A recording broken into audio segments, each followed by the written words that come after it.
Hello, everyone. So welcome to the Luohan webinar. Today, we are very happy to have Eric Madison.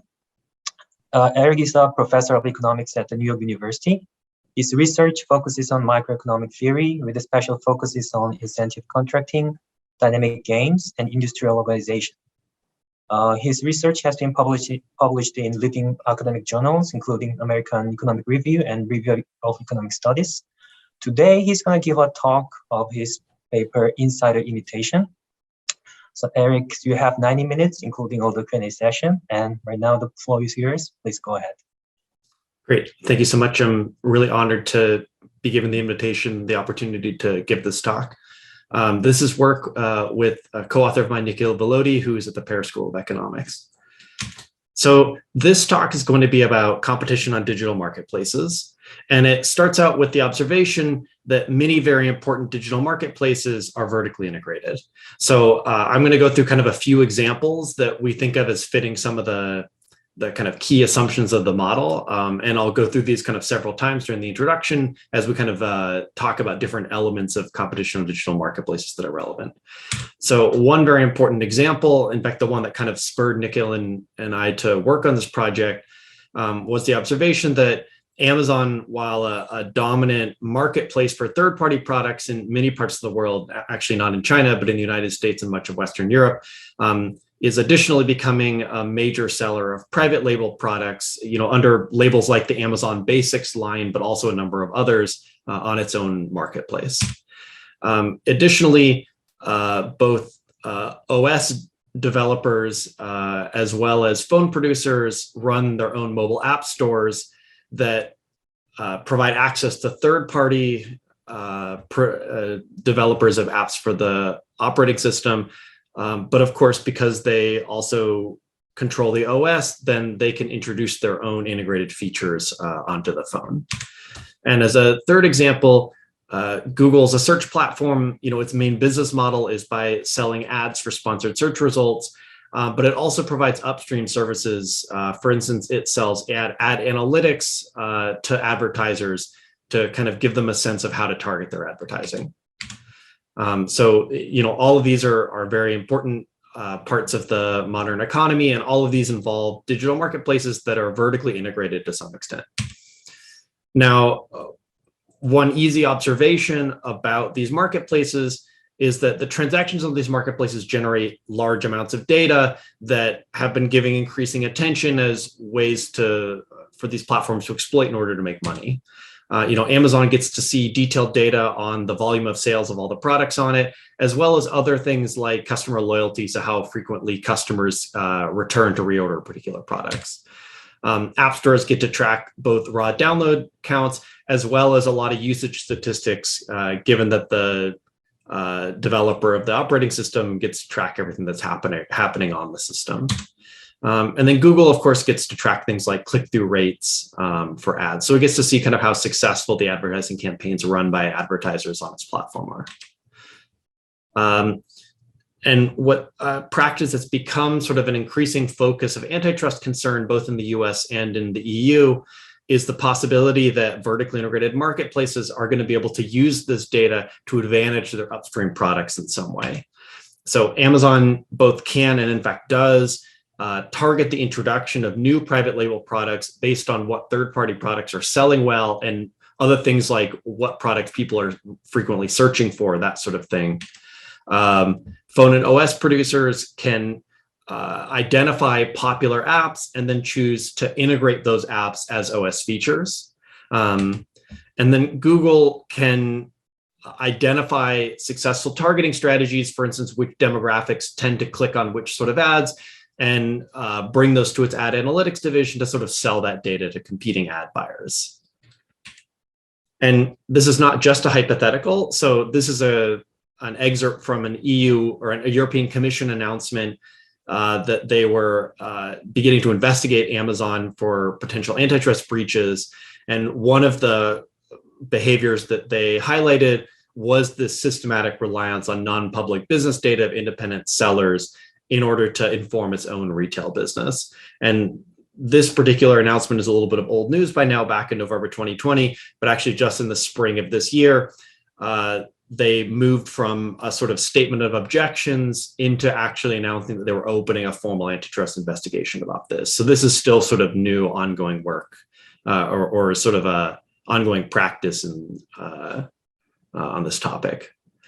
Okay, so then the question that we're trying to ask and answer in this talk is, what are kind of the interesting and novel regulatory concerns regarding data usage in specifically digital marketplaces?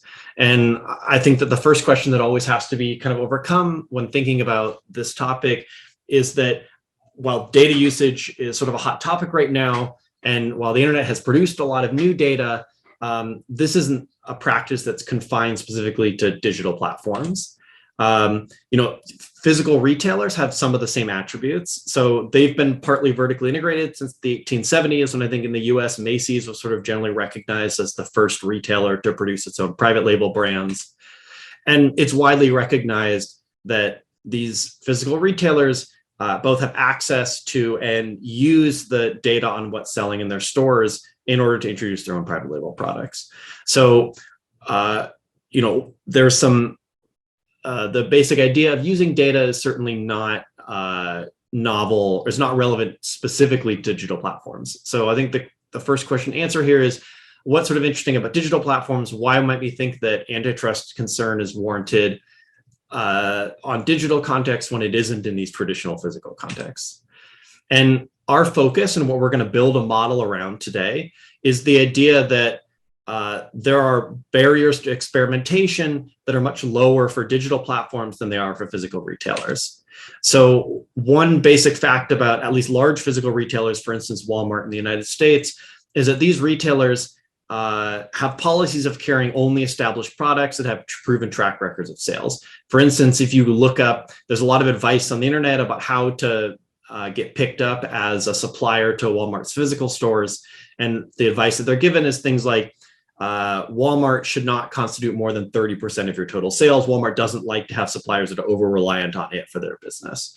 And that's just sort of showing that Walmart isn't a place where sellers of new untested products can expect to be able to experiment with those products, that these large stores are really only looking to carry already proven products where the experimentation has been done elsewhere.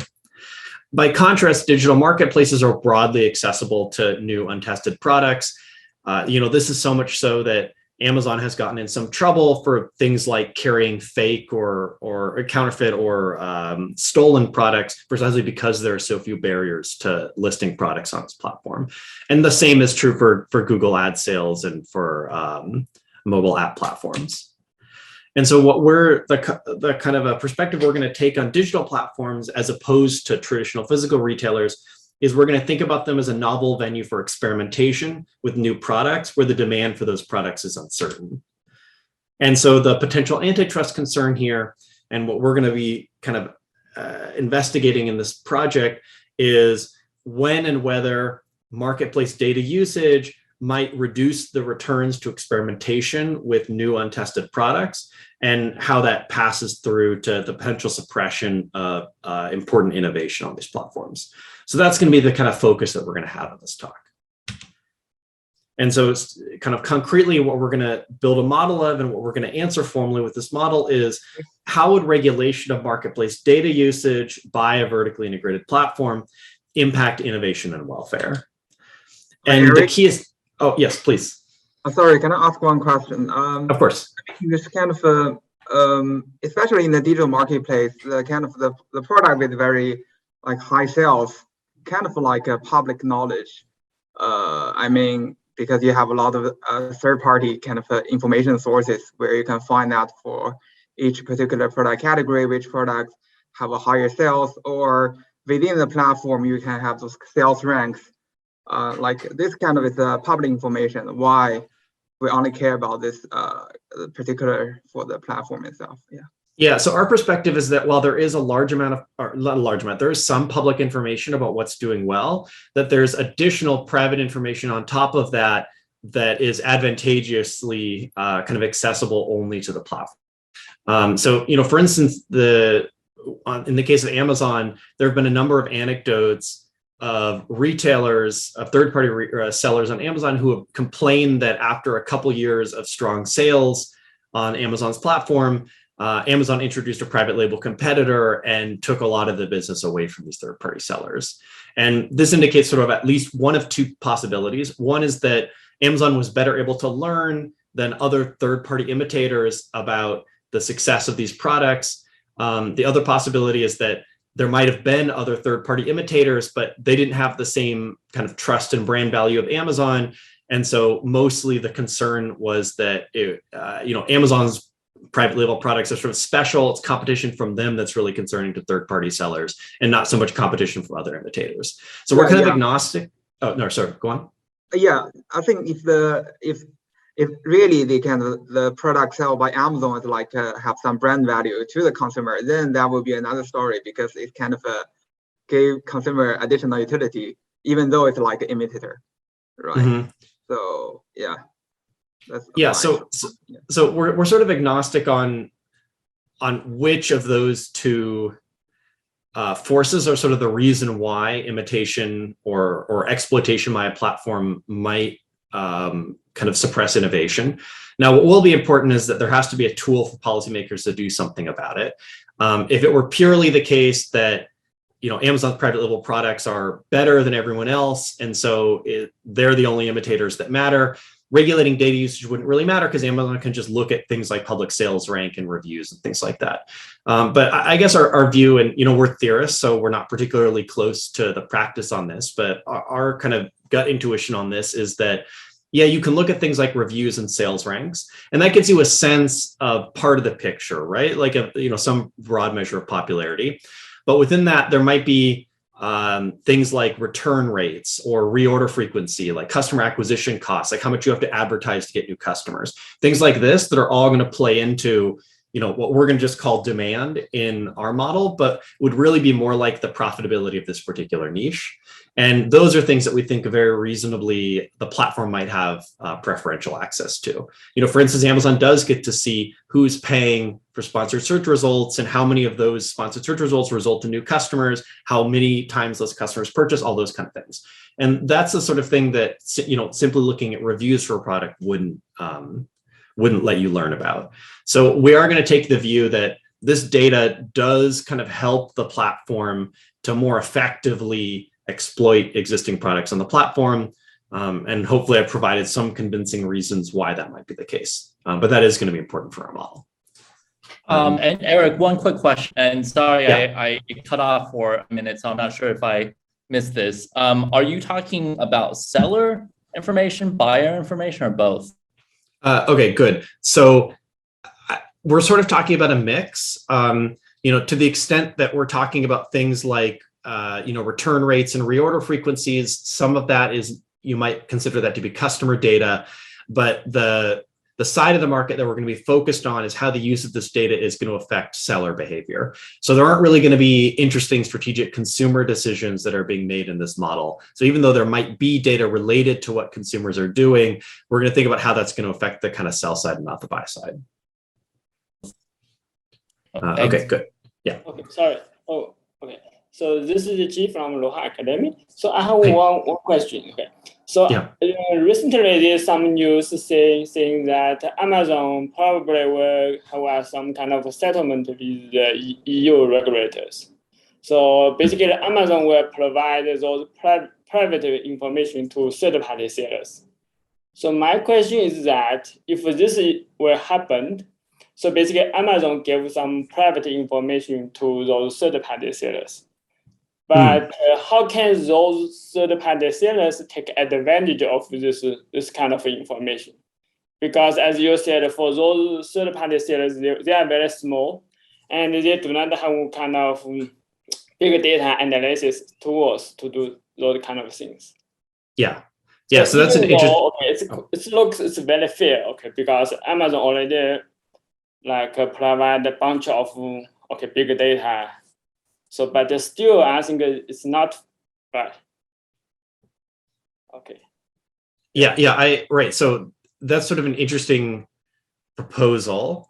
I guess there are two aspects of it. One is, like you said, that Amazon might be better able to analyze its own data, or because it has trusted brands that other third-party imitators don't have, it may be more effectively able to leverage that data. To the extent that's true, we can just say that that sort of data regulation isn't very effective, that rather than simply evening the playing field and letting that data spill out to third parties, we really do need to focus on potentially limiting the platform's use of its own data. It's kind of dominant in a way that third-party sellers can't imitate. That's kind of one aspect. The other aspect, I think, is that if we're worried about innovation or kind of the entry of new experimental products on platforms, creating yet another avenue for that to be exploited by third-party sellers, including third-party sellers that may not have the same long-term interests in the value of the platform, may actually be bad rather than good.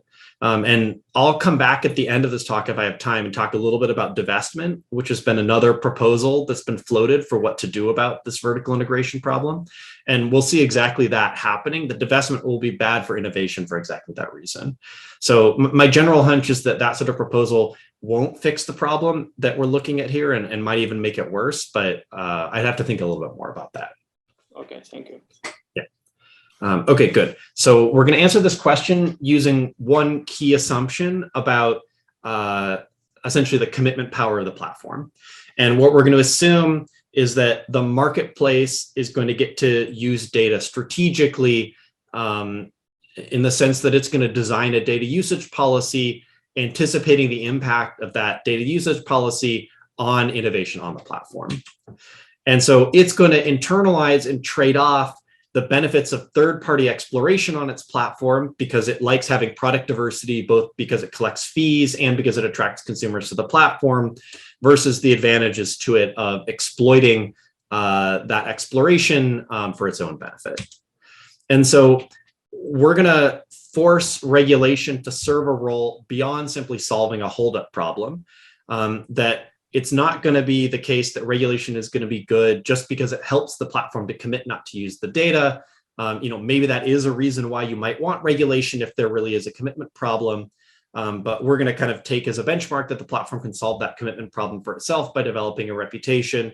And we're going to say, is there a role beyond that for regulation? And we'll see that there is some role for that, but it's going to take some work to get there. So with that in mind, let's kind of, let me very briefly just outline where we see our work related to the literature, and then we'll hop into the model. So there's sort of two strands of the literature that we see our paper sitting very close to. One is the basic question of foreclosure on vertically integrated markets. And the type of foreclosure that's usually focused on here is foreclosure through high fees. So the concern here is that when platforms are vertically integrated, then a platform might raise fees on third-party products in order to advantage its own private label products. And then there's sort of a related literature that exactly looks at this holdup problem that we're abstracting from, that recognizes this possibility that when experimental products are introduced and the platform can't commit not to use the data, then this is going to create some holdup that's going to reduce entry of third-party sellers on the platform. And so relative to this literature, what we're going to focus on is the impact of data usage regulations on a vertically integrated marketplace with commitment power. And at least for this talk, we're going to abstract from these fee foreclosure forces that the first line of the literature is focusing on. Sort of broadly speaking, fees seem to be quite consistent and also don't vary very much across product categories. In places like digital app stores and on Amazon, there is a little bit of differentiation across categories and a little bit of movement over time on these fees, but it seems not to be very volatile and not very tailored to product categories. So we're going to kind of take that as the environment and just look at the data usage dimension specifically, but we're working on extending that to include fees because, of course, if the regulatory environment changes, then maybe the fees end up changing significantly too. But for now, we're going to have abstract from that issue and just look at the data usage dimension. Okay, so let me jump into the model and make all this formal. So we have a very simple stylized model of this interaction on the marketplace. It's only going to have a few players, and these players' decisions are going to be very simple. So one of the players is going to be a platform, and I'm going to use the term platform for this vertically integrated entity, one of the things that this entity does is it hosts a marketplace, and the marketplace is going to be this abstraction where the entrepreneur sells their product. And then there's going to be a single entrepreneur, or there could be a continuum of entrepreneurs. It doesn't really matter. And this entrepreneur is going to make a decision about whether or not to develop a new product in order to sell on the marketplace. Now, if the entrepreneur introduces a product onto the marketplace, the platform has one additional decision it can make, is it can decide under what circumstance it's going to exploit the entrepreneur's product entry for profit. And I'll say more about what I mean by this exploitation decision in a bit. I'll say a little bit about it now, but I'll say more about how this affects profits later. And so just one example to keep in mind for exploitation here. In fact, this is the imitation and the title. We're kind of broadening the scope of the paper beyond that, but the title still reflects the old scope. So you can think about this exploitation as an imitation decision that Amazon could decide to introduce a private label competitor to a successful product on its platform. But exploitation could take other forms too. So for instance, in the example of Google's ad analytics, exploitation could be taking examples of product demographics that have high click-through rates for particular types of products and selling that information to other competitors, or to other potential ad buyers rather. And then there's going to be a third player, a regulator, and the regulator is going to design some regulations that can restrict data usage by the platform, and I'll say more about that in a bit. So let me talk more about what the entrepreneur's problem looks like in detail. So it's, again, a very simple problem. They're going to make a single static decision at time 0. They're going to decide whether or not they want to pay a fixed cost, little k greater than 0, in order to perform an activity I'll refer to as innovation and develop a new product to sell on the marketplace. And from the perspective of the platform and the regulator, this cost is not known for sure. It's going to be randomly drawn from some distribution CAPG. If the entrepreneur decides to introduce the product, then he's going to collect flow profits from the developed product. And this flow profit has 2 components. It has a demand component alpha, and this is going to capture the size of the market. Roughly, it's going to be a reduced form for everything that kind of goes into the profitability of the product that can't be learned until the product has actually been introduced and learning has taken place on the platform. And from the perspective of the entrepreneur before they've innovated, this is randomly drawn from some distribution CAPF. And then the other component of profits is going to be this term mu SE, and this is going to reflect average profits. So we're going to actually normalize alpha to have a mean 1. I should have said that. That's just a choice of normalization. And so mu SE are going to represent the entrepreneur's average profits under a particular market structure. And this market structure, little s, can be either M or D for monopoly or duopoly. And this is just going to track whether that product has been exploited by the platform or not. And we're not going to, we're going to leave this as a stylized reduced form. We're not going to unpack exactly where these profits are going to come from, but we're just going to make the very reasonable assumption that this exploitation is going to be bad for profits, that if the platform comes in and exploits, for instance, by introducing and imitating competitor, private label competitor on Amazon, then the state will change from monopoly to duopoly, and the entrepreneur doesn't like that. The platform's problem is going to have 2 parts. Part of it is just going to be a passive collection of flow profits from hosting the entrepreneur's product. And so, again, this is going to scale up with the demand for the product alpha, and then there's going to be some mean term UMP that we're going to take to be greater than 0. And this flow profit from simply hosting the entrepreneur's product could come from several different dimensions. One could be a sort of short-run profit motive that Amazon likes collecting commissions on third-party sales. And so that's one reason why it's happy to host products. But we're also happy to consider these MUs to capture long-run objectives of the platform, that maybe they're not a short-run profit maximizer. Maybe they're really trying to maximize the long-run usage of the platform or their market share so that they can extract this value through fees for like Amazon Prime subscriptions.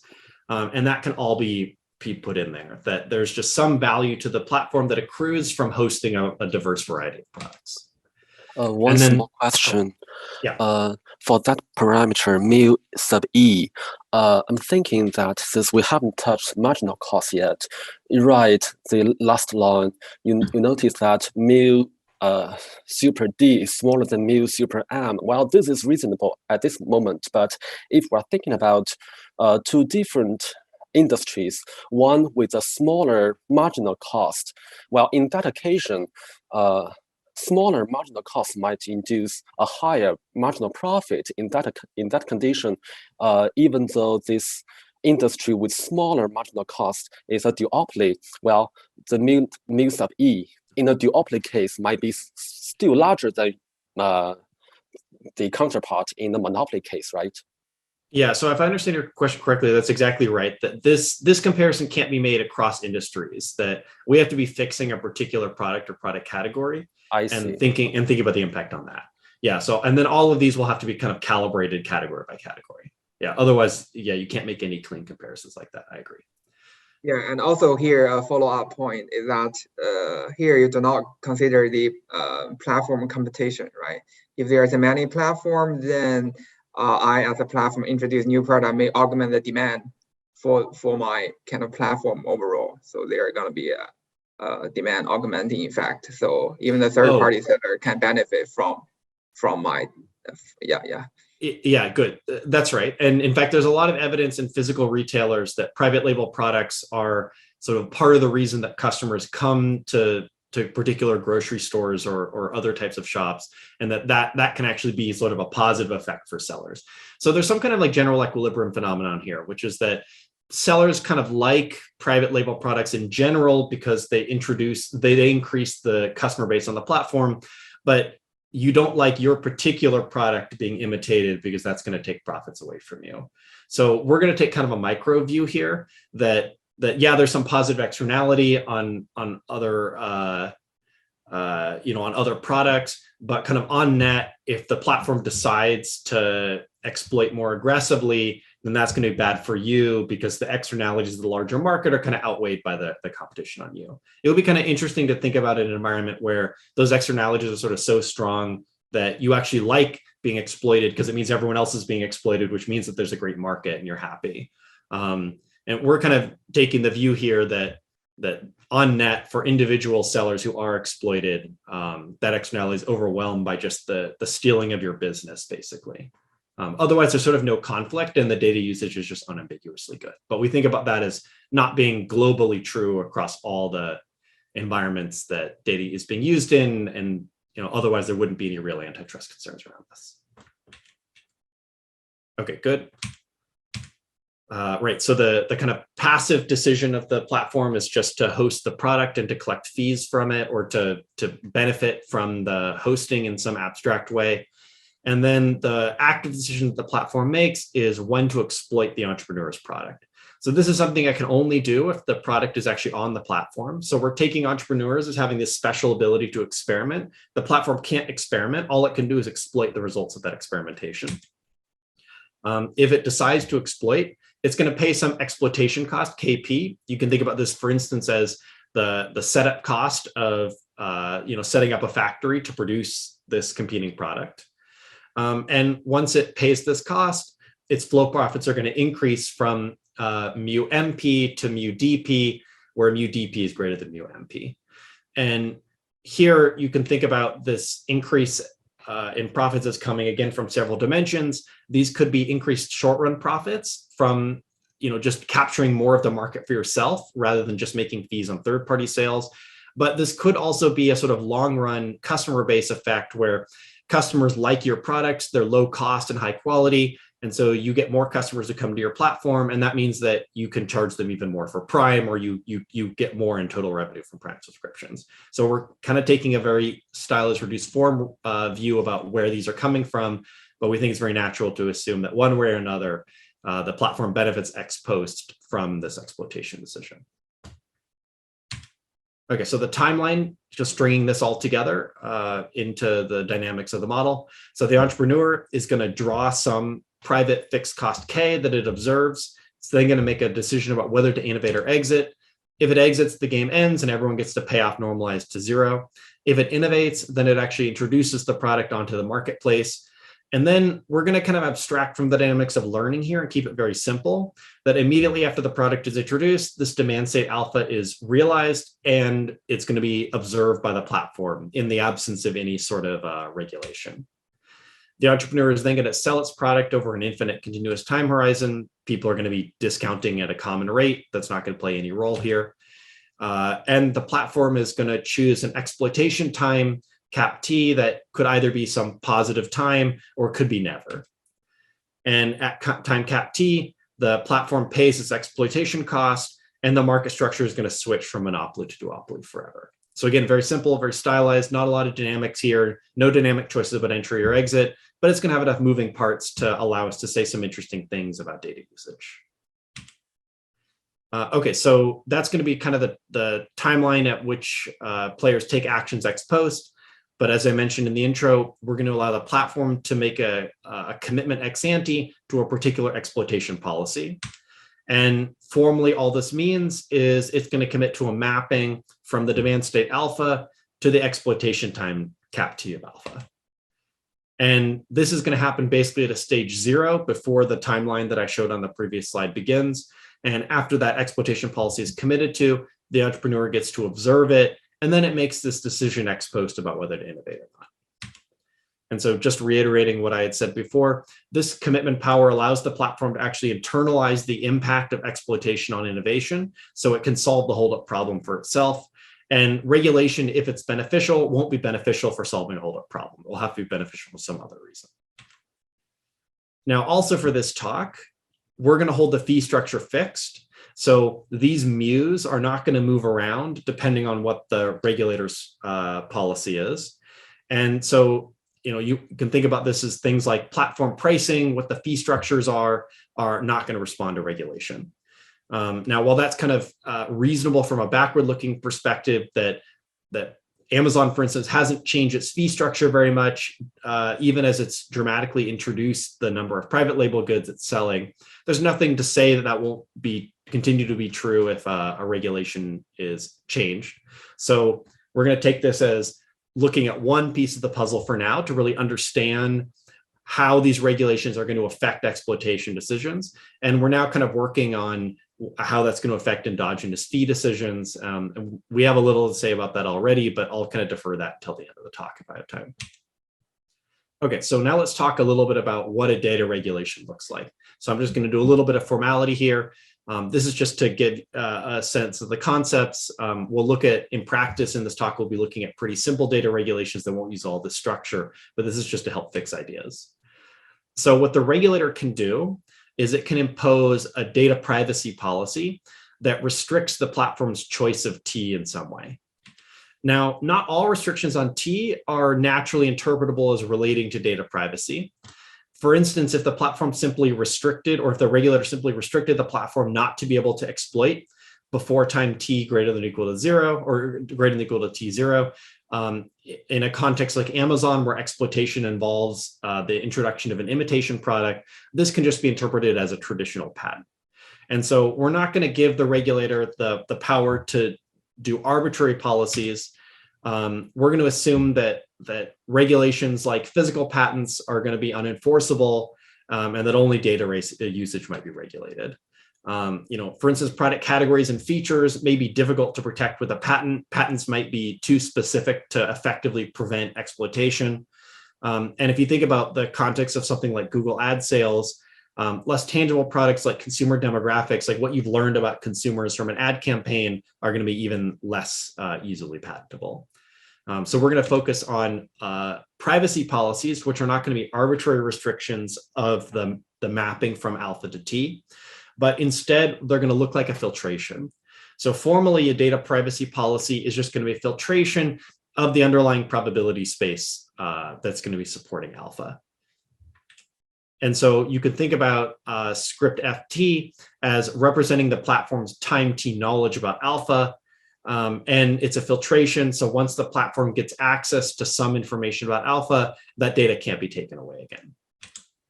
And so given a data privacy policy, script F or Blackboard F, permissible exploitation policies are just going to be F stopping times.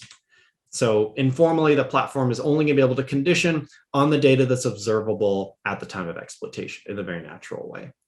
So this is all kind of abstract. Let me just fix concepts very concretely and talk about 3 policies that we're going to be actually looking at during this talk. The first policy is laissez-faire.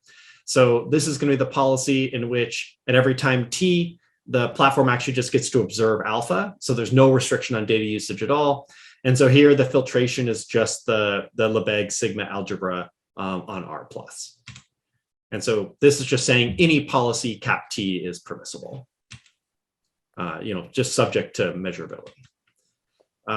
Another, in the extreme opposite direction, another policy that they might introduce is a data ban. A data ban is going to say that your filtration is just a trivial filtration for all T, that you don't get to see anything in particular about alpha. And so all permissible exploitation policies are just going to be constant functions. So again, this isn't like a physical patent. Nothing is preventing the platform from choosing to exploit, but their exploitation decision just can't condition on the private data of the seller.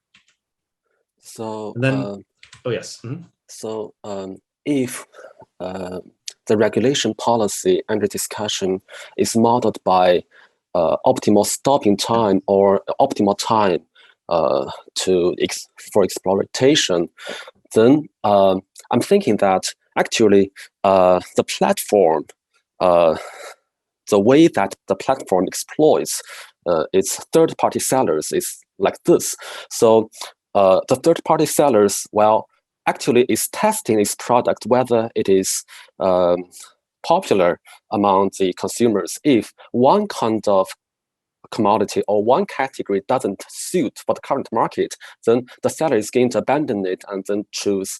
It's not going to exit the market. It's going to choose a new one, perhaps quite similar one, but anyway, it's going to modify it a little bit and then keep doing this game. So my point is, if we are trying to expand the current sort of two-stage game to the repetitive game, but in each time, well, a new product is introduced, well, then in this occasion, it is not a matter for the platform to choose the optimal stopping time, but to choose, okay, the platform is going to imitate or exploit the first product, then the third product, the third product, then the fourth one.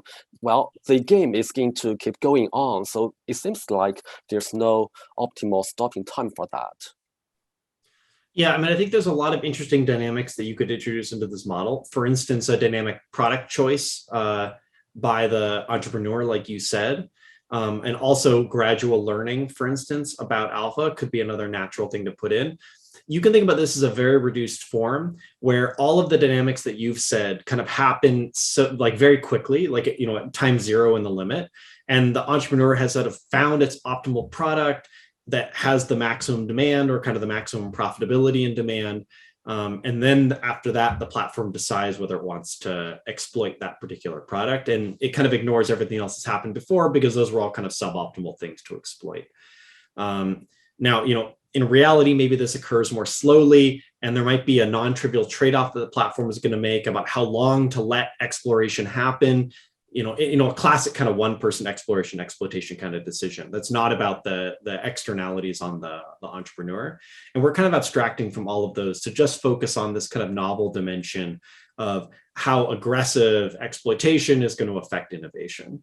So yeah, we think of all the kind of things that you've outlined as very natural extensions of this model, but we think about this as sort of a limiting model where learning happens fast, experimentation with the product happens fast, and then you settle on something that's kind of the best version of the product. And after that, you just make a decision about how quickly to exploit. Now, in this framework, from an ex post perspective, there's no reason for the platform to wait in order to exploit. That because there's no additional learning or product entry that's happening, you might as well exploit immediately if it's worth exploiting at all. But the reason that you might wait to exploit is because you understand that exploitation is going to suppress entry, and you might want to encourage entry. So all of the rationale for delay here on optimal stopping is not really going to be that wouldn't be relevant in a single decision maker context, but it's going to become relevant specifically because of this entry choice. So that's why there's this kind of a non-trivial problem here. Yes. So let me put my question more clearly. Then I guess I'm wondering how the length time t is connected with data privacy in this model. Okay, so I guess the idea is, okay, so let me give this example, and this might help clear things up.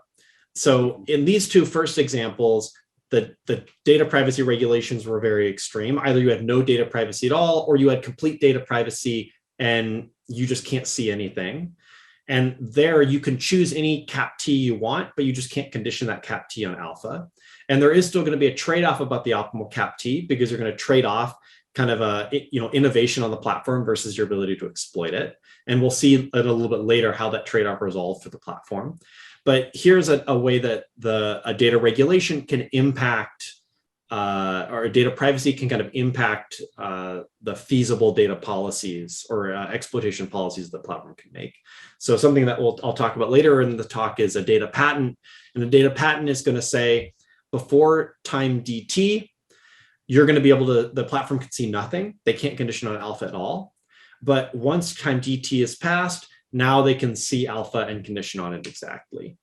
So here the idea is that this data patent is going to try to encourage the platform to delay exploitation by giving a big reward for that delay, which is that now you can see alpha and condition on it once you've waited for that time cap TD.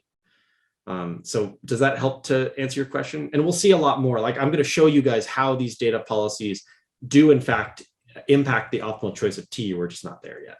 But does that kind of give you some sense for now about what we're going toward? Yeah, many thanks. Okay. Yeah, and feel free to ask a question again later on if it feels like I haven't gotten to it yet. Sure. Okay, so just one final preliminary step. So let's talk a little bit about the regulator's goal. Throughout this talk, we're going to assume that the regulator's goal is simply to maximize innovation, to kind of maximize the amount of entry onto the platform.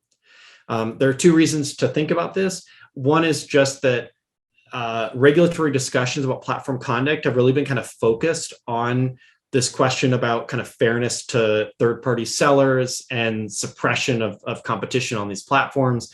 And that really kind of takes the view that the less seller entry there is, the kind of worse this is from a regulatory perspective. So we're going to kind of evaluate regulations with that kind of start goal in mind. But the other kind of more like theoretical reason for looking at this is that this is an important benchmark for doing full welfare analysis. And one thing that we show in the paper, although we won't dwell on here, is that if the welfare gains from exploitation are small, then consumer welfare is going to track the innovation rate. And so the more innovation there is, the higher consumer welfare is going to be, as long as consumers mostly benefit from new products on the platform and don't benefit that much from having those products exploited by the platform. Now, of course, that's not necessarily true. Maybe it's the case that consumers really value private label products on Amazon, for instance. So it could be that gains from exploitation are large.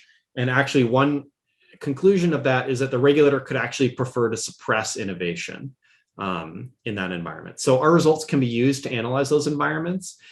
We view those as not really the objectives that regulators are going for, or not really what regulators are worried about here, but that is actually a theoretical possibility. And I've focused. Sorry, can you just finish this and then give me 10 seconds? And so that what I've just talked about is all about consumer welfare, and of course the regulator might also care about social welfare. So it might integrate the platform's profits on top of the consumer welfare gains, and we can show similar results. You need a little bit more structure on the model. In particular, you need that KP is not too large, because you do dissipate some social welfare from restricting data usage. I won't say more about that, but in spirit, many of the same results are going to hold as long as KP isn't too large. Okay, sorry, Single, I interrupted you. Oh, yeah. So I have a question. So in your model, the definition of the innovation is just equal to entry of entrepreneur. Yeah, that's right. So there's no like a high quality innovation and just like a normal ordinary entry. There's just one. Yeah. Yeah, that's right. Yeah, so innovation here is sort of, it's like a marketing term for what is formally just the quantity of entry on the in the platform. But that's true, that these changes in policy aren't going to affect the average quality of entering products because entrepreneurs ex ante don't know anything about that. That's true. Okay, so the entrepreneur's entry cost K is not going to affect customers' utility directly. That's correct. Yeah, absolutely. Okay. Yeah, so that's an important point, is that this little k is sort of a independent of things like the distribution of F and that sort of thing. So we're abstracting from these sort of screening motives. I mean, not that those motives aren't necessarily interesting or important in real markets, but we just have enough going on in this model that we didn't want to deal with that. Okay, yeah, thank you. Yeah, that's a good clarification. Thanks. Okay, so now let's kind of get into the heart of this model and talk about exploitation policy design.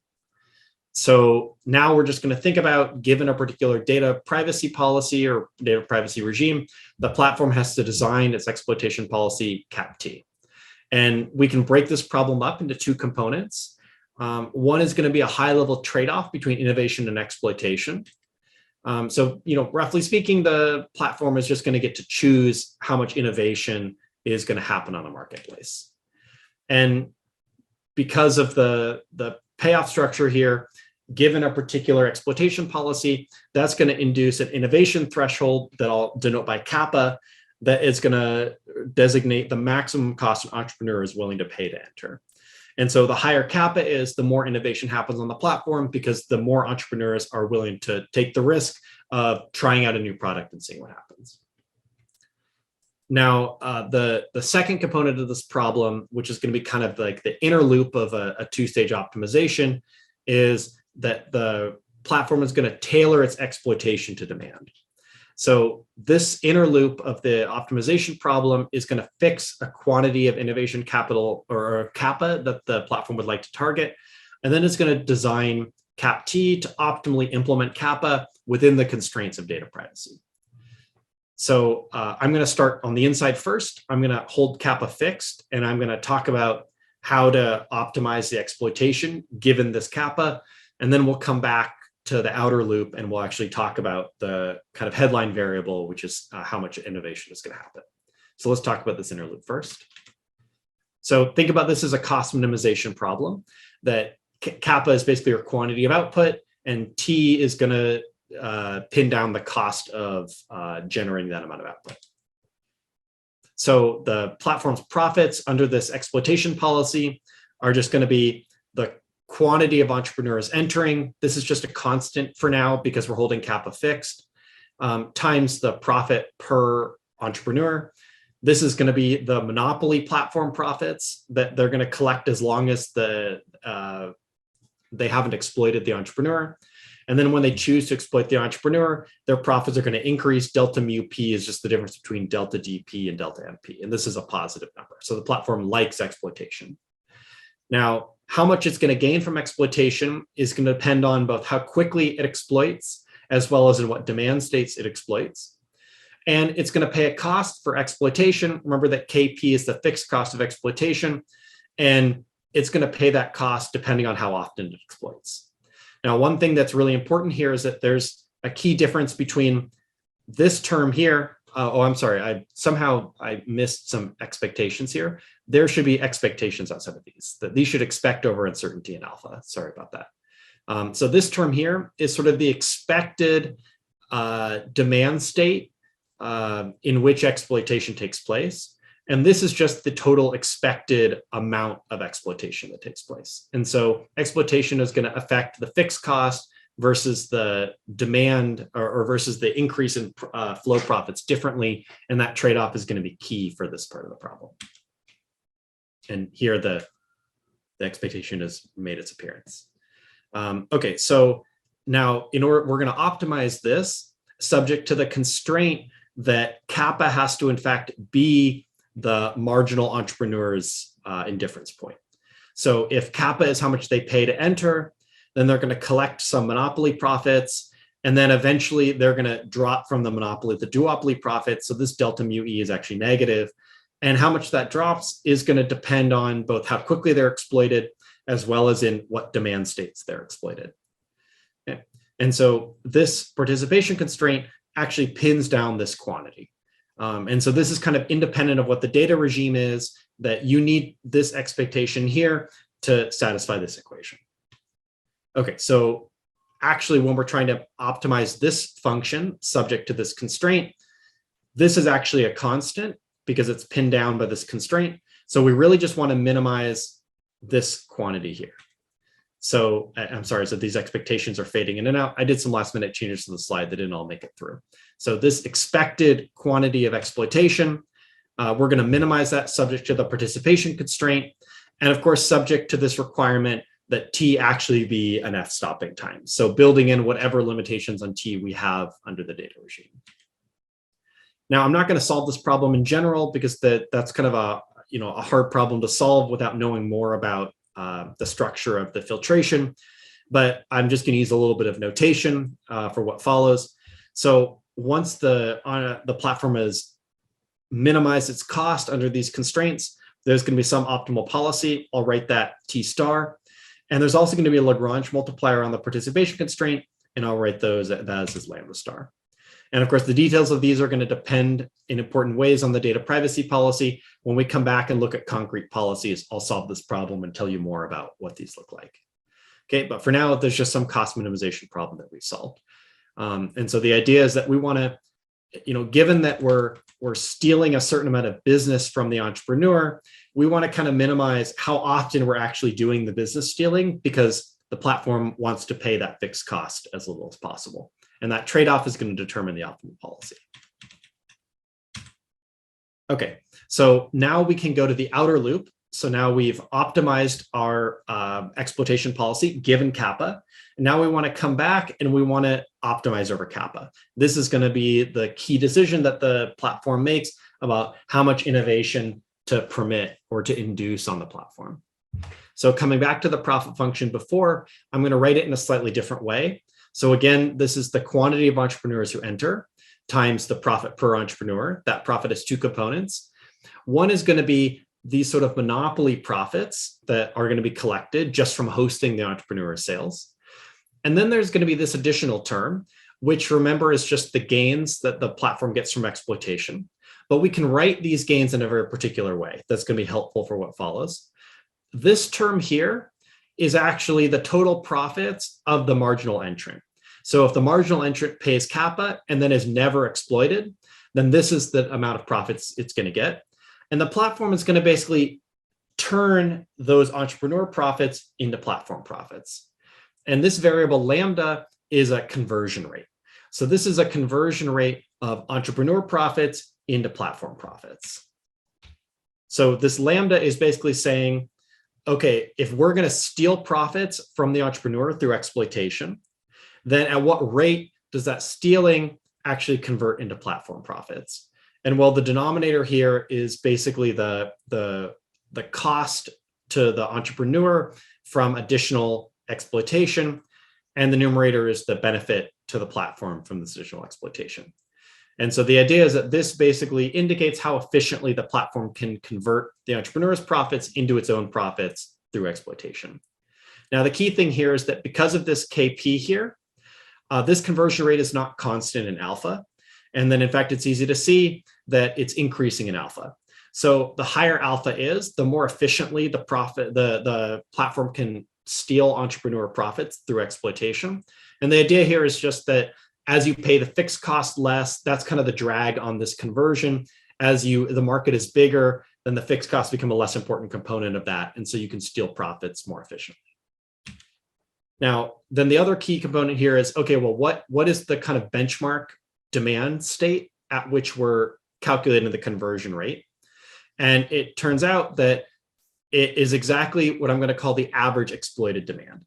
So the average exploited demand is just calculating basically the total amount of demand that's exploited, but conditional on exploitation actually happening. So you can think about alpha hat, roughly speaking, as saying conditional on exploitation happening. What is the average demand at which you're exploiting? And that's exactly what alpha hat is. So this equation has a very nice, simple interpretation. It's just saying, okay, well, every entrepreneur who enters, the platform is going to capture some profits from hosting, plus it's going to get to convert the marginal entrepreneur's profits to its own profits, because we know that it's taking all the profit away from the marginal entrepreneur. And the efficiency of that conversion is going to be the conversion rate at the average exploited demand. So this is just kind of a nice way of rewriting the profit function that we saw earlier.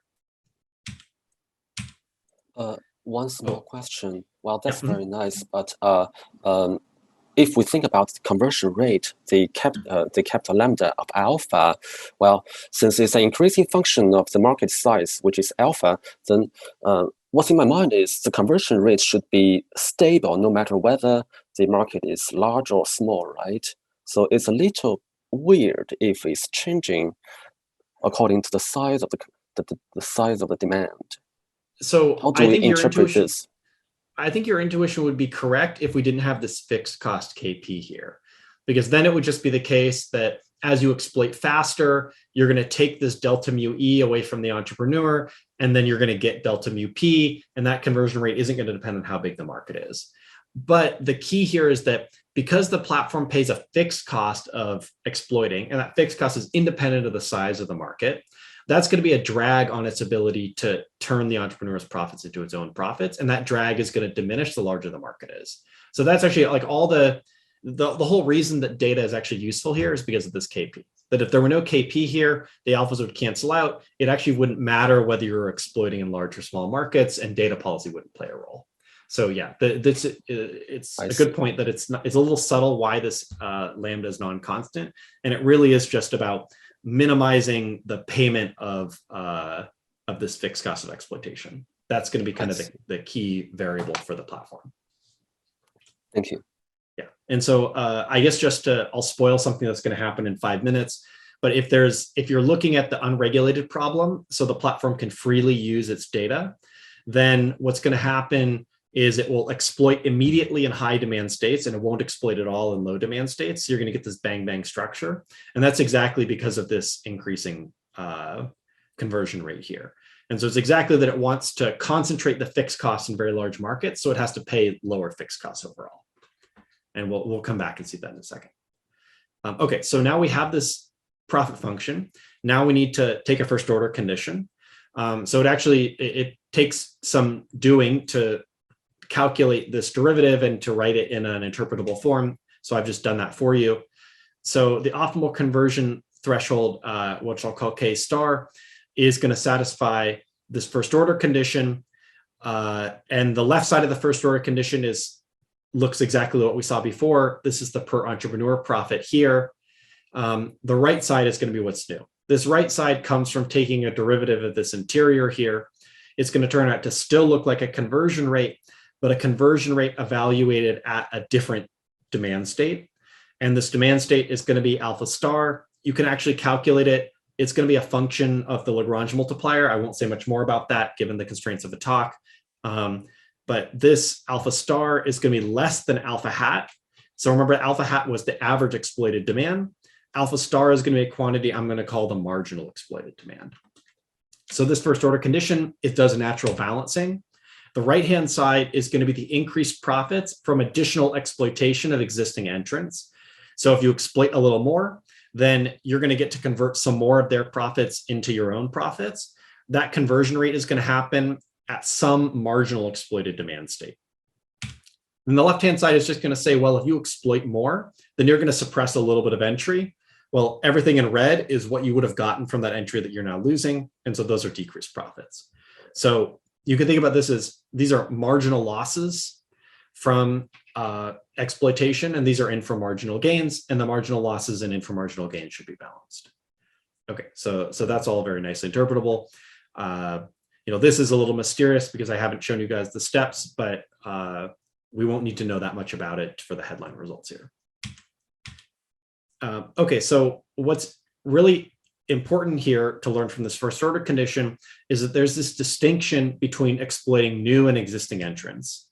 That the right-hand side, which was of the first order condition, which was about exploitation of the existing entrants, that's going to generate profits for the platform at this marginal conversion rate, lambda of alpha star. Whereas on the other hand, additional entry is going to generate exploitation profits at the inframarginal conversion rate, lambda of alpha hat. And because lambda is increasing in alpha and the average is higher than the marginal, then this exploitation rate for the inframargin is going to be higher than at the margin.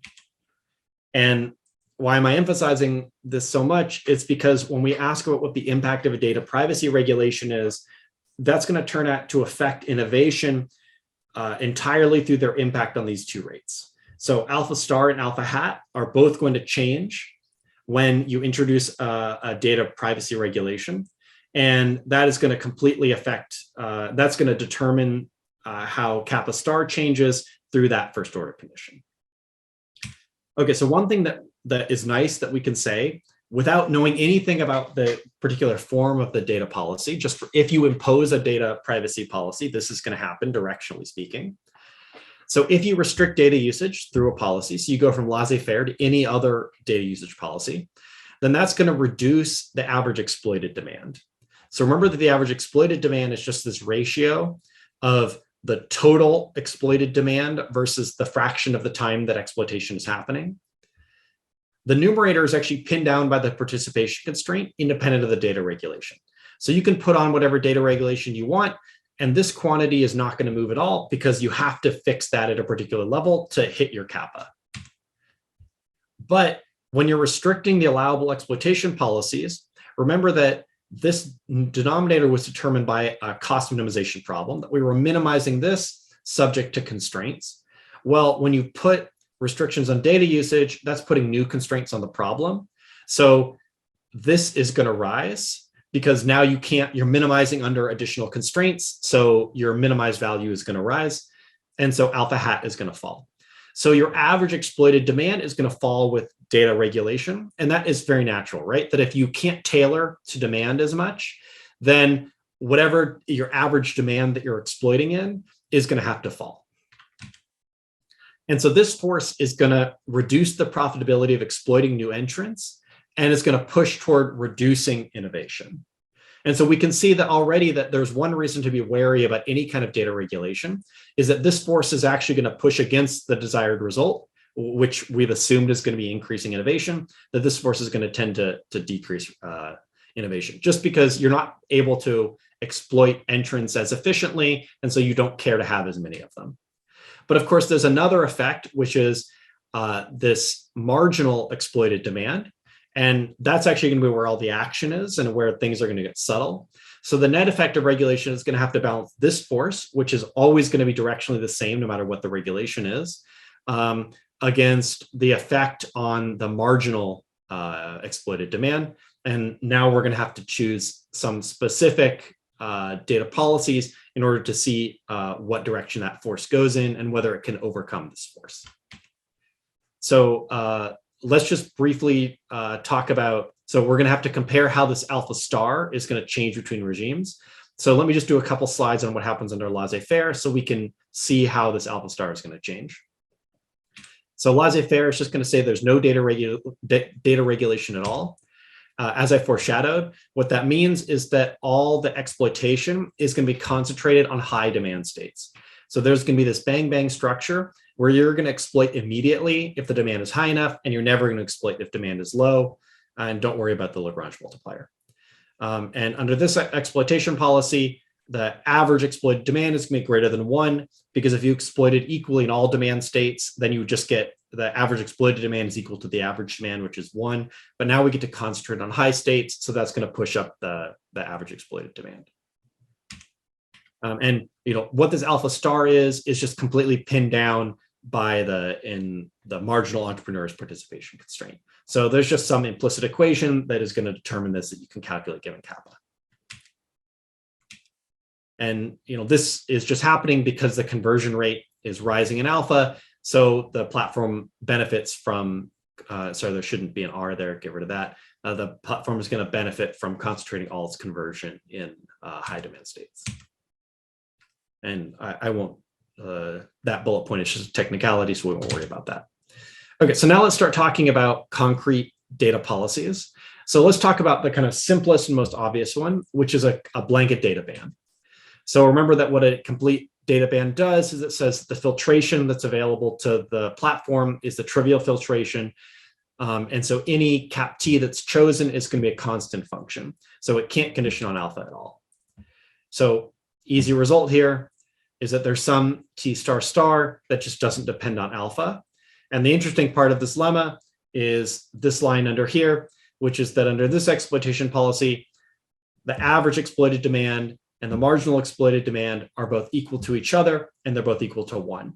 And this is natural because you can't tailor your exploitation at all. And so you're just going to exploit equally across all demand states. That's going to be true, on the margin for the existing entrants, and that's also going to be true on average for every new entrant.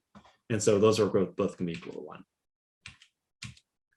1. And rather than having a bang bang exploitation, you're going to delay exploitation in order to balance the participation constraint.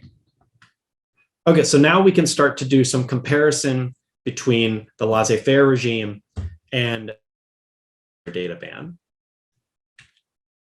So there are two effects. One effect is the one I already highlighted, which is that the conversion rate for new entrants is dropping from the old marginal exploited demand, which was greater than 1, to the marginal exploited or to the exploited demand being equal to 1.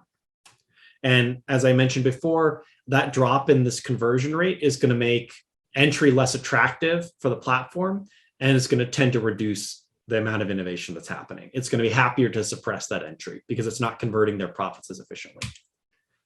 But then there's an inframarginal effect, which is going to be the interesting one here. And this is going to be that the conversion rate for existing entrants, when you're exploiting them a little bit more, instead of exploiting them at the margin at this alpha star, you're going to exploit them at the average rate, which is going to be equal to 1. And unlike this effect, which was unambiguous because alpha hat was always greater than 1 in the unregulated problem, we're actually not guaranteed that alpha star is going to be greater than 1. Alpha star could well be less than 1. And in that case, the direction of the effect is actually ambiguous. So let me talk a little bit more about this. So sorry, actually, this slide is just saying what I just said. So this marginal effect is always going to tend to reduce innovation. This inframarginal effect is going to be ambiguous. And so now let's see what happens. Let's think first about the possibility that the marginal exploited demand is less than 1 in the laissez-faire problem. Now these effects are actually going to point in the same direction. That what you've done is you've actually made it more attractive to exploit existing entrants more because you've raised the marginal demand state from alpha star to 1. And so not only were you happier to suppress entry, but you actually get more from further exploitation of the already existing entrants. And so these marginal and inframarginal effects are actually going to point in the same direction. And in this case, this data ban is going to unambiguously reduce innovation. But on the other hand, if alpha star is sufficiently large, well, if alpha star is greater than 1, then we at least have opposing effects. And if alpha star is sufficiently large, then we can show that this inframarginal effect is actually going to overwhelm the marginal effect. And then a data ban is actually going to increase innovation. So here we see that in order to know what the effect of a data ban is, we need to know something about what the marginal product is that was being exploited under a laissez-faire regime. And so one of the main results of our paper is going to identify sufficient conditions on F. Remember that F is just the distribution of alpha, which determine the direction of the net effect by determining alpha star. And so let me just give you these results. These results can be phrased in terms of a concept that we call upside demand potential. Upside demand potential uses one auxiliary concept that I'll just define now. So define the alpha tail weights to just be the integral over demand in the right tail above some threshold demand state. These alpha tail weights are decreasing in alpha. So the further out in the right tail you get, the less total weight there's left of demand. The zero tail weight is just 1 because that's just average demand, and we've normalized average demand to be equal to 1. And if you take alpha to infinity, then there's just nothing left in the right tail, and you're going to get alpha tail weight tending to 0. And we're going to kind of package these alpha tail weights as quantifying what we call upside demand potential. So there's some uncertainty about demand, and on average, the demand is 1. But there may be more or less of that demand that sits out in very large high demand states. And we're going to say that if a lot of demand sits out in high demand states, then the product is going to have a high upside demand potential. And if most of the weight is kind of close to the mean, then we're going to say that it has low upside demand potential. And so here's how we use this concept of upside demand potential in order to figure out whether a data band actually increases or decreases innovation. So here's the first result. We're going to have 2 results, one in each direction. One is going to say that there exists a threshold demand state, which I'll call alpha bar, such that if the alpha bar tail weight is sufficiently close to 1, so that means that the alpha bar tail weight is sufficiently large, enough of the demand is in the right tail, then a data band is going to stimulate innovation. And we think about these sort of products as being naturally experimental in some way. So this is a little bit of we might change this language a little bit because we're already saying that all the products we're focusing on are experimental in some ways, but these are kind of the most experimental of the products. That these are products that are either going to be a big hit or are going to fail completely. And there's really no middle ground. So it's sort of a measure of they're very polarized products. So let me just show you a quick 2-point distribution example that emphasizes this idea that high upside demand is kind of related to polarization. And these polarized products are ones for which a data band is actually going to increase innovation. So let's just take there to be 2 demand states, good or bad. Alpha upper star is going to be high. It's going to be higher than this threshold alpha bar that appeared in the theorem statement. And then there's going to be alpha lower star, which is going to be below 1. And of course, we need to normalize average demand to be equal to 1. And so the probability of each of these demand states is going to have to be calibrated accordingly. Now you could just calculate the alpha tail weight. That's the alpha bar tail weight. That's just going to be the probability of the high demand state occurring times the amount of demand in the high demand state, calculated to be equal to this expression. And an easy result is that if you hold alpha upper star fixed and you move alpha lower star towards 0 and you let rho adjust accordingly, then this alpha bar tail weight is going to converge to 1. And so in this limit, what the previous theorem tells us is that as you take alpha lower star to be low enough, then this product becomes sufficiently experimental that the data band is actually going to improve regulation. And what is happening to the rest of this distribution when we take alpha lower star to 0? Well, the probability of the low demand state is going to be 1 minus rho, and that is just going to converge to 1 minus 1 over the high demand state. And so if you think about this high demand state as being very large, then this quantity is going to be close to 1. And so you get polarized outcomes where most of the time you get a very low demand. So this product fails most of the time to find any market at all, but it has average demand equal to 1. And so that must mean a small percentage of the time it finds a really big market. And for these kind of polarized distributions, a data regulation or a data band would actually be helpful for innovation. And then the flip side, we can prove a partial converse as well, which is that if the tail weight to the left of the mean is sufficiently close to 0, then the opposite thing happens, that a data band is going to reduce innovation. And we think about these as being, there's some spectrum of experimental, experimentation or experimentality of the product. On the right-hand side are these very experimental products. On the left-hand side are these relatively incremental products. These are still ones that face important demand uncertainty, but relatively less than these experimental products. And so let me just show you the same 2-point demand distribution, and let's do the opposite exercise. Let's take alpha lower star to 1. And when you take alpha lower star to 1, then this mean tail weight is going to converge to 0. And in this limit, the previous theorem is going to tell us that the data regulation is going to have to hurt innovation. And in this case, when alpha lower star is going to converge to 1, this probability of alpha being equal to alpha lower star is going to converge to 1 as well. So this is a product that with high probability gets mediocre demand that's close to and slightly below the mean. And we think about these as being relatively kind of homogeneous products relative to the experimental case. So these are just kind of showing some sufficient conditions on the distribution of demand that are going to control what happens to the marginal demand state and therefore what the impact of a data regulation is going to be. So we've already shown some important cases in which a data regulation would actually hurt innovation on the platform. And that would be for these products that are a little experimental, but not experimental enough. So let's talk about a wider class of a more flexible class of data privacy regulations that are going to perform better than a data ban. And these are these data patents that I alluded to earlier. So these are sort of imitating traditional patent law, which balances innovation and competitive concerns by providing some limited protection for new products. And so we're going to analogize that in this data privacy space by thinking about what we'll call data patents. And data patents are going to ban data usage for a length of time cap TD.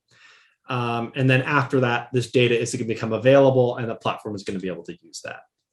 Now this, again, in contrast to a physical patent, exploitation is still allowed before the patent expires, but it can no longer condition on alpha. So here's going to be the result about what happens with data patents.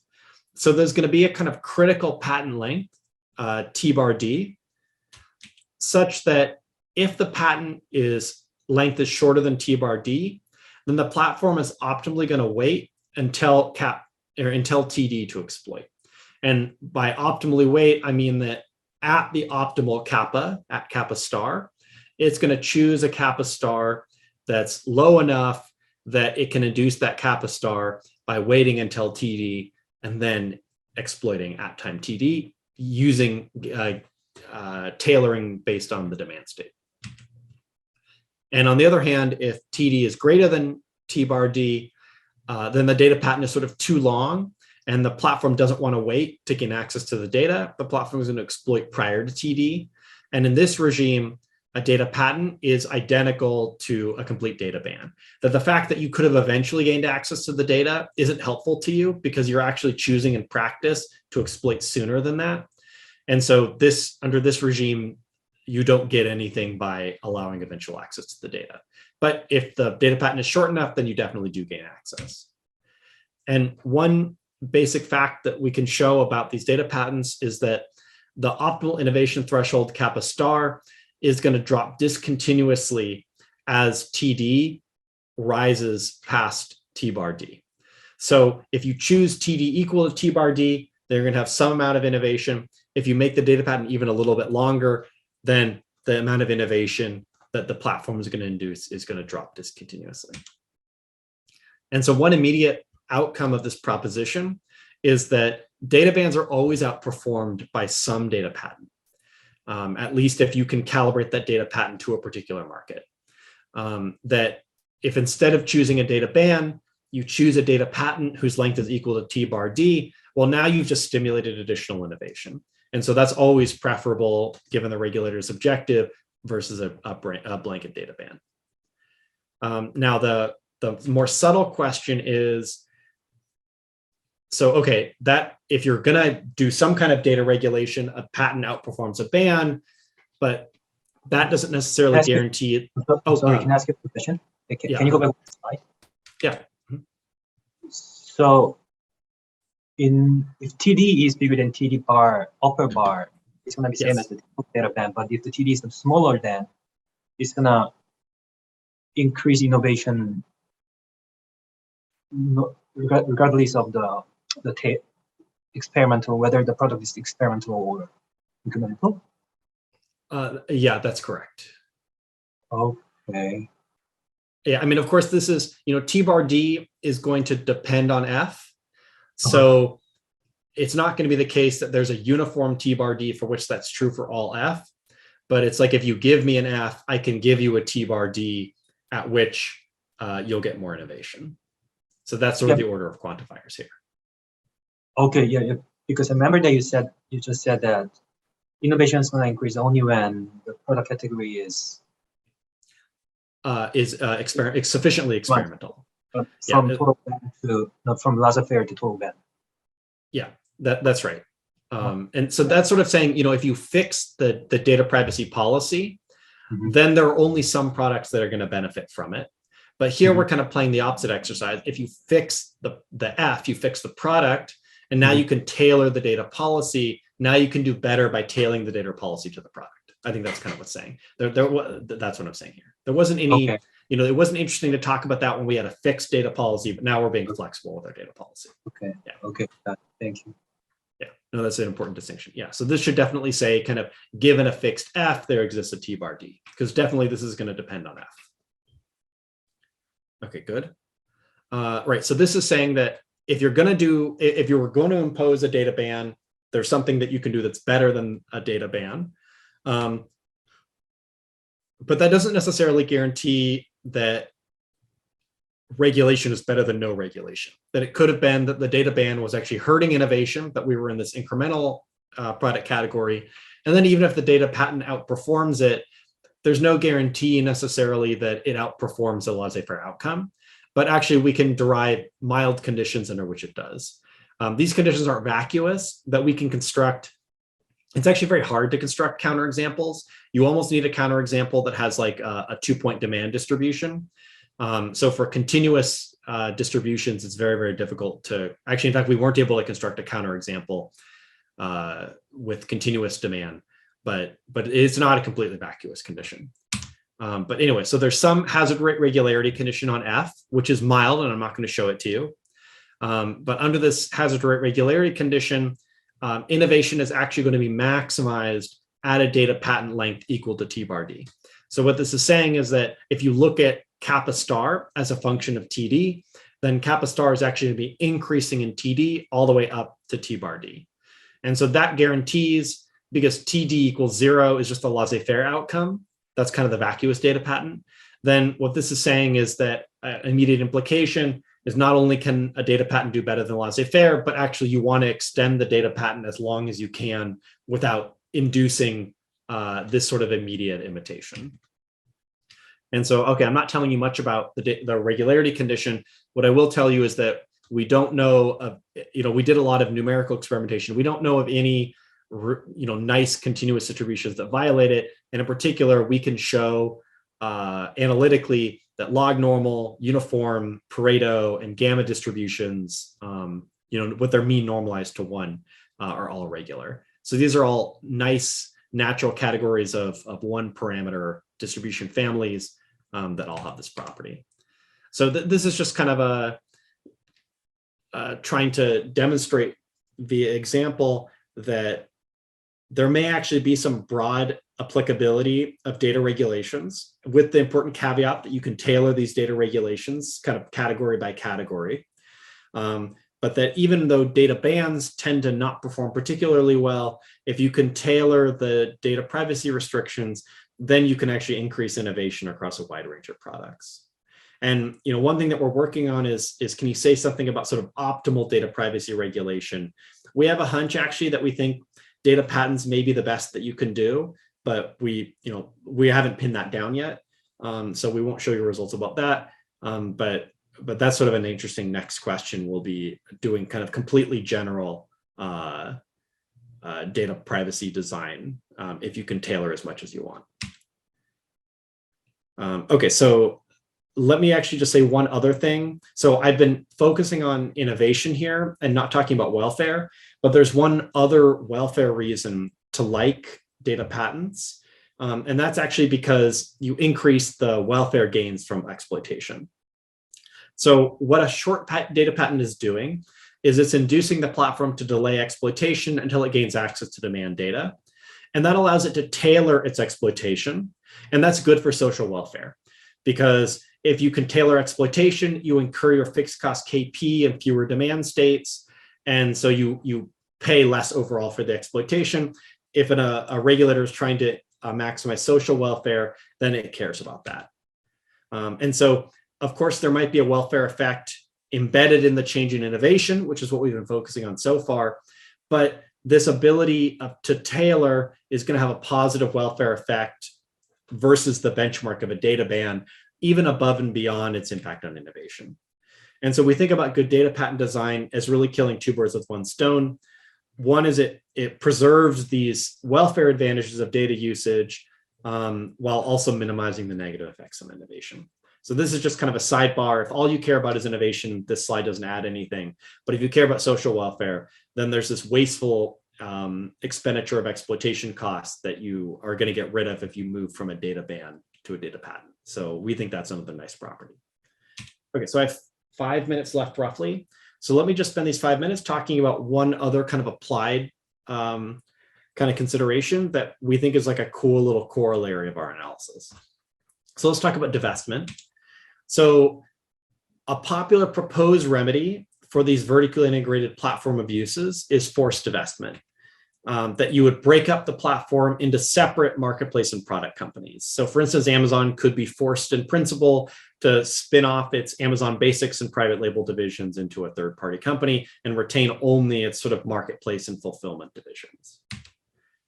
And so we can actually use our model to ask in a very straightforward way, how does divestment compare to data privacy as a data regulation tool? Because of course, divestment would have, if you divest and then just silo data on Amazon and say that Amazon can't sell its data to anybody. Now, of course, as we discussed earlier in the talk, it sounds like regulators may be considering exactly the opposite, requiring Amazon to sell its data to everyone. But let's say that if we're really seriously concerned about the abuse of the use of data to begin with, then one way to stop them from using the data is just to separate them into separate companies. So let's see what happens doing that versus using some data privacy policy. And it turns out it's actually bad for innovation. And it's a very easy result that we can show that divestment is going to reduce innovation compared to actually either the laissez-faire benchmark or a data ban, regardless of whether this data ban itself increases or decreases innovation. So basically the amount of innovation under divestment is lower than the minimum of these two, whatever that minimum is. And so there's actually kind of two complementary reasons why this is happening. One reason is going to not think about data. So it's just going to think about the change in the payoff structure. So let's suppose you divested, but you retained access to your data, for instance, because you could buy that data from the marketplace or something like that. So the data environment is staying the same, but you're doing divestment.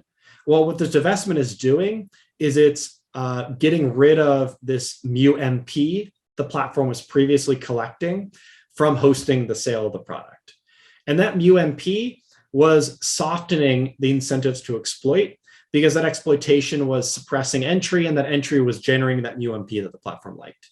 Well, now if you're divested, the divested product division doesn't care at all about that mu-MP anymore. It only cares about the exploitation profits. And so it's actually going to exploit more aggressively. And that more aggressive exploitation is going to suppress entry relative to whatever the vertically integrated platform was doing. And then there's also the data force. And you might think, oh, well, the data force might counteract that because we know that under some circumstances, a data ban is actually going to be good for innovation. So maybe that innovative force is going to work against this first bullet point. And interestingly, that actually never happens. So there's this trade-off between when a product is incremental versus experimental. And when a data ban is going to increase or decrease innovation. It turns out that when you take mu-MP to 0, then in the limit, all products actually become incremental. That threshold alpha bar at which products became experimental is going to actually go to infinity as you take mu-MP to 0. And so without a stake in the marketplace, all products actually become incremental. And so this lack of data access is actually just going to compound the harm. That it's going to further decrease incentives to allow innovation and is going to drop kappa further. So these forces kind of interact and complement each other. And so the net is that divestment is just going to be worse than allowing vertical integration and regulating data usage. And we just think about this as kind of a nice metaphorical indication that vertical integration is not necessarily a bad thing for innovation because it kind of nurtures this concern by the platform for having a robust marketplace. And you might use data regulations on the margin to adjust those incentives, but divestment and having just a large kind of successful private label product company that now doesn't care about what's happening on the marketplace anymore is probably not actually going to be good for innovation. Okay, so now let me just wrap up with the 1 minute I have left. So headline result here is that data usage for vertically integrated platforms is going to have ambiguous implications for innovation. We've allowed the platform to actually internalize the chilling effect on innovation through its exploitation decisions. And we've shown that therefore its reaction to the regulation is going to depend on how this marginal exploited demand changes. We've shown that that reaction of the marginal exploited demand is ambiguous under a data ban, and that tailored restrictions in general will perform better than a blanket ban does. And we've also talked about how data regulations are an attractive alternative to blunt instruments like divestment, that in this case, the vertical integration is having a positive effect on innovation by softening the incentives to exploit. And so it's more just the use of the data that's the problem and not the vertical integration per se. Next steps on this project, we do really want to think about endogenizing fees. That connects it more closely to the existing literature and may actually be important if large changes in data regulations take place.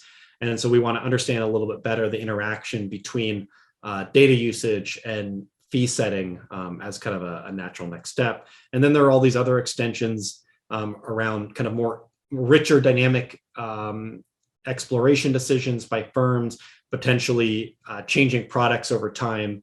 These would all be really nice things to do in follow-on work. So I think I'm a minute over time. Thank you guys for your forbearance, and it was really great to give this talk. Okay, yeah, thank you very much. Yeah, I think if speaker is okay, maybe you can have one or two more questions if there's any other questions out there. Yeah, I'm happy to stick around as long as people want to talk. Yeah, are there any questions to the speaker?